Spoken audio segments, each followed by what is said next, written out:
Don't forget your garden when it comes to getting ready for wintertime. Steve's over in Studio B with more on that. Hey, Steve. Hey, Allison, I thought we were going to be outside today and it was going to be a little bit chilly, but there is a method to our madness and a reason why we are inside today. Derek Thomas joins us, as he does every week, with our Garden Grow segment to talk about bringing the plants indoors this time of year.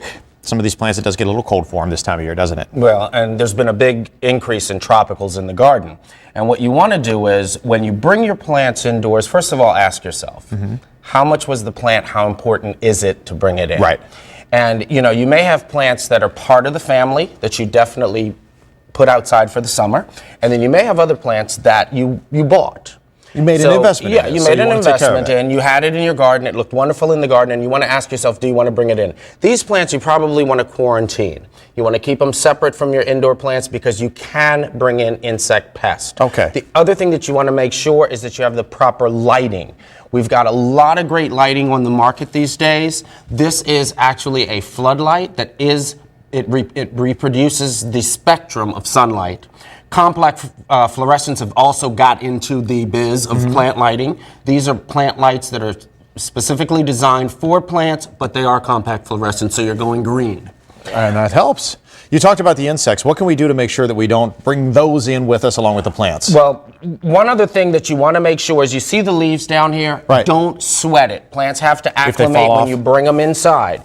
But for the insects, there's a lot of great products on the market. This one is a 3-in-1. It's fungicide and insecticide. This one is by Safer, which is an insecticidal soap. Now, if the leaves are delicate like this Dracaena behind you, the one right here, you want to spray it.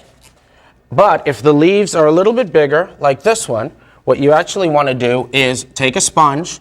You can spray it onto that so that you're not staining the furniture, and you can actually wet the leaves down like that. How often would we want to do this? You want to do it every 10 to 14 days. Now, you want to be aware, if you look at this leaf here, these little dots that you see there, it's actually scale.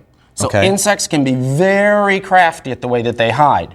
The other thing that has been very effective is if you take a bucket of water, if the plant is big enough, you can put it in the bathtub. Like this plant? Take that plant, put it right down in the water. Just the whole thing, pot and all? Put the whole thing in the water and let it soak overnight. What that'll do is if any ants, any potato bugs, any kind of insects have gotten into your soil, it will get them out because they won't like sitting in that much water. And we don't like them in our house.